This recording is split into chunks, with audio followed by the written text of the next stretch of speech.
Абу Хурайра, радийаллаху анху, рассказывает, что как-то раз мужчина подошел к нашему любимому пророку, саллаллаху алейхи вассалям, и сказал ему: аусини, то есть дай мне наставление, дай мне какое-то завещание, чтобы я это хранил и использовал в своей жизни. На что, и, конечно же, он ждал каких-то длинных речей, каких-то больших слов, хутбу, что расскажет ему пророк, саллаллаху алейхи вагаз. А посланник ему ответил одним словом: ля тагдаб, не гневайся, не гневайся. Ему эти слова показались очень короткими, потому что он же проделал какой-то путь, оставил все свои мирские хлопоты, заботы, потерял какое-то время, нашел пророка, саллаллаху алейхи вассалям, добился его, скажем так, аудиенции, и вот пришло время получать знания. И он сказал: дай мне какое-то завещание, завет какой-то. И пророк, на его удивление, говорит: не гневайся. Он снова спросил, попросил: дай какое-нибудь еще завещание. Мне же надо это все собрать, довести до людей. И пророк, саллаллаху алейхи вассалям, снова ему ответил: ля тагдаб, не гневайся. И Абу Хурайра рассказывает, что сколько бы раз он не попросил у пророка, саллаллаху алейхи вассалям, чтобы он дал ему завещание, ответ был таким же. То есть, несмотря на то, что этот сподвижник повторил свою просьбу несколько раз, посланник Аллаха, саллаллаху алейхи вассалям, повторял то же назидание, тот же насихат, ля тагдаб. Очень короткий насихат, но очень содержательный, нужный и полезный. Этот хадис в сборниках имама Аль-Бухари, рахимахуллах. Есть второй случай. Этот случай нам рассказывает другой сподвижник, которого звали Хумейд ибн Абдуррахман. И посланник Аллаха, саллаллаху алейхи вассалям, к нему подходит человек, мужчина, и говорит: я Расуль Аллах, аусини, о посланник Аллаха, дай мне насихат, дай мне совет какой-то.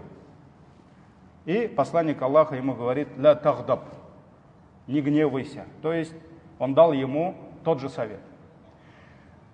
Каля раджуль, и этот мужчина затем, когда прошло некоторое время, он немножко подумал о содержании этих слов, переварил эти слова.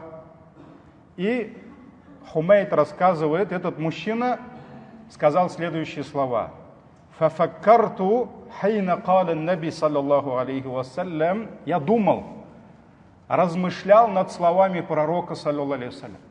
То есть они были очень короткими, очень простыми, понятными. Да? Не гневайся, не поддавайся гневу. Я подумал, размышлял об этих словах, и я пришел к выводу: فَإِذَا الْغَضَبُ يَجْمَعُ الشَّرَّ كُلَّهُ. Я понял, что именно гнев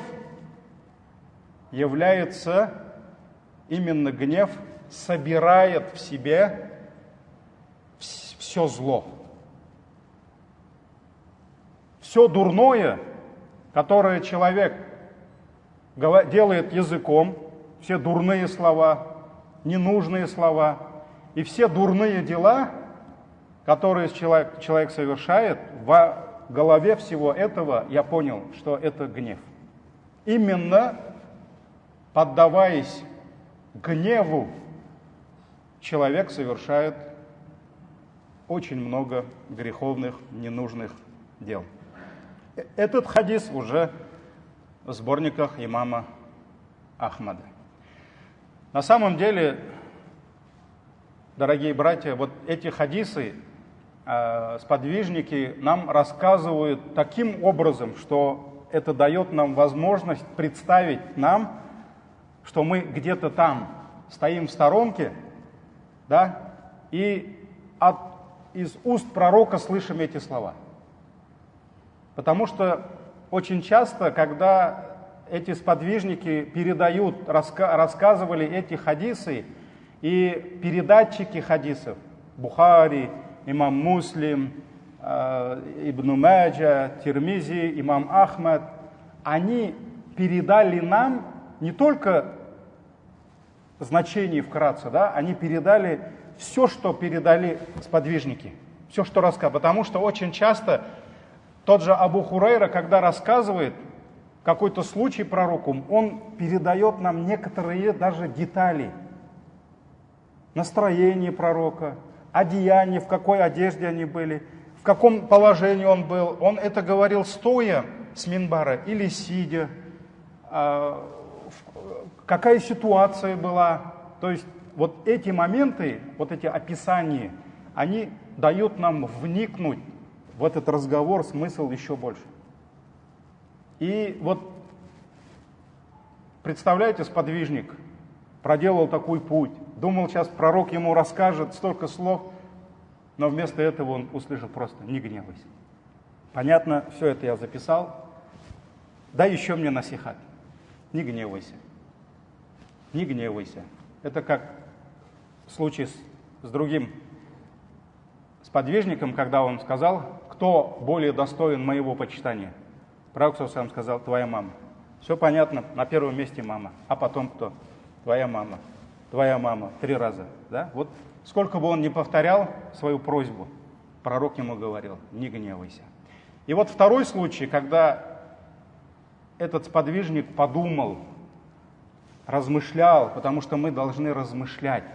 Вся информация, которую мы получаем с аятов Корана, вся информация, которую мы получаем с хадисов, мы должны размышлять, мы должны переваривать это.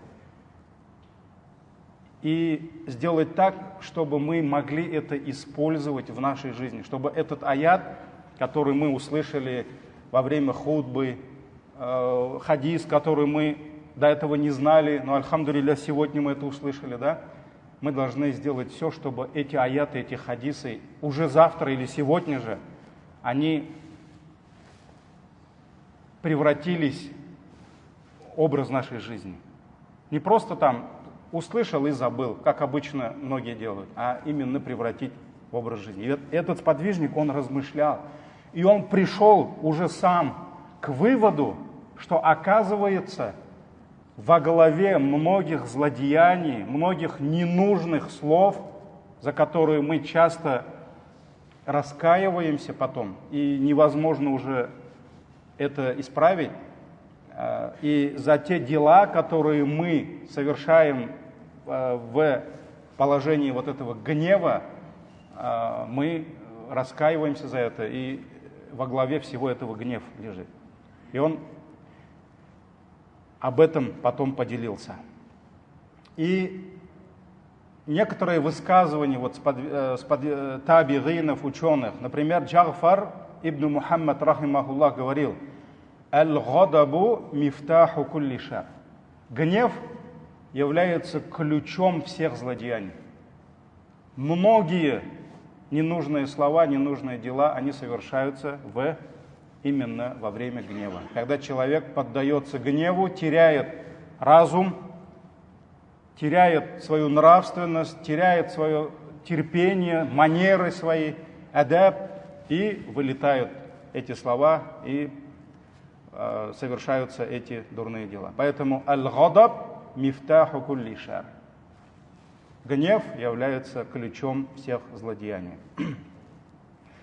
Также подошли к Ибн Мубараку. Ибн Мубарак — это один из величайших ученых из числа саляфус салих, праведных предшественников, и задали ему следующий вопрос. Иджма' лана хусн аль-хулук фи калима. То есть собери нам в одном слове всю нравственность мусульманина, весь ахляк, прекрасный нрав мусульманина, вот собери одним словом, скажи нам, чтобы не было многих больших речей, много предложений, так это первое, вот это, второе, вот это. Вот одним словом, скажи нам, что такое прекрасный нрав мусульманина. На что он ответил? Таркуль гадаб. Это обуздать свой гнев. Сможешь победить свой гнев, когда кровь в жилах вскипает, даже лицо краснеет человека от гнева, даже қан тамырлары разбухают, так ведь? То есть, когда люди гневаются очень сильно, на лице видно этот гнев. Поэтому, когда вот эта кровь вскипает, она должна куда-то выйти, в чем-то проявиться. И вот, если мусульманин сможет обуздать свой гнев, все, он обладатель прекрасного нрава. И пока он не научится сдерживать свои эмоции, вот эти гневные, он обладателем прекрасного нрава быть никогда не сможет. Поэтому, дорогие братья, ислам учит нас всегда держать свой нефс, обуздать свой нефс и чувства, эмоции своего нефса. Мы должны быть хозяевами своих эмоций. Мы не должны поддаваться, потому что как только человек теряет свою силу, как только человек начинает терять контроль над собой, сразу же приходит в действие кто? Наш враг, которого Аллах назвал ханнас, мин шарри аль-васвасиль ханнас. О Аллах, мы ищем защиты Твоей. От кого? От шайтана. Мин шарри аль-васвасиль ханнас. То есть от наущения ханнас. Ханнас — это тот, который сидит в засаде. Он не спит. Он очень бдительный, и он ждет. Как только мы расслабляемся, он бьет. Это как, не знаю, в спорте, в поединках, в боксе, где-то соперник расслабился, где-то он опустил свою руку, все, и он бьет сразу. И побеждает. Вот гнев — это то время, те мгновения, когда человек не может держать себя. И вот здесь шайтан прямо поливает масло в огонь. Поливает масло в огонь, чтобы пока гнев не упал, пока вот это давление не упало, он должен сделать все, чтобы человек наговорил столько слов, да, чтобы потом всю жизнь за это каялся. Чтобы человек натворил столько делов, чтобы потом он всю жизнь каялся. И чтобы это привело к гневу и наказанию Аллаха. И вот, дорогие братья, очень много, к сожалению, таких случаев, когда в семье, в отношениях с детьми мы часто поддаемся гневу. Да, дети нас расстраивают иногда, но мы должны понять, дуа, мольба родителей за детей, они принимаются, несомненно. Но пророк, саллаллаху алейхи вассалям, в конце добавил очень важный момент. И против детей. И против детей. Все дети любят, все родители любят своих детей.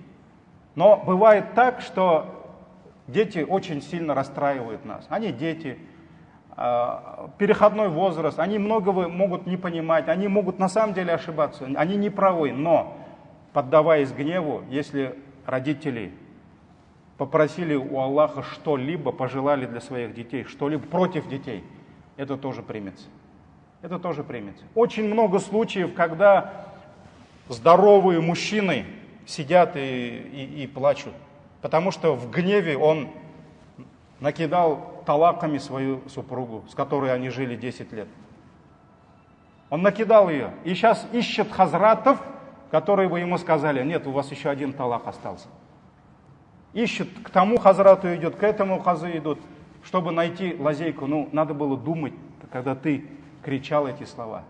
Поэтому, дорогие братья, очень осторожно будьте. Обуздайте свой гнев и быть высоконравственным мусульманином будет намного проще. Пусть Аллах даст нам прекрасный нрав и защитит нас от дурных нравов. Субханак Аллахумма бихамдик, ашхаду ан ла иляха илля анта, астагфирука ва атубу илейк.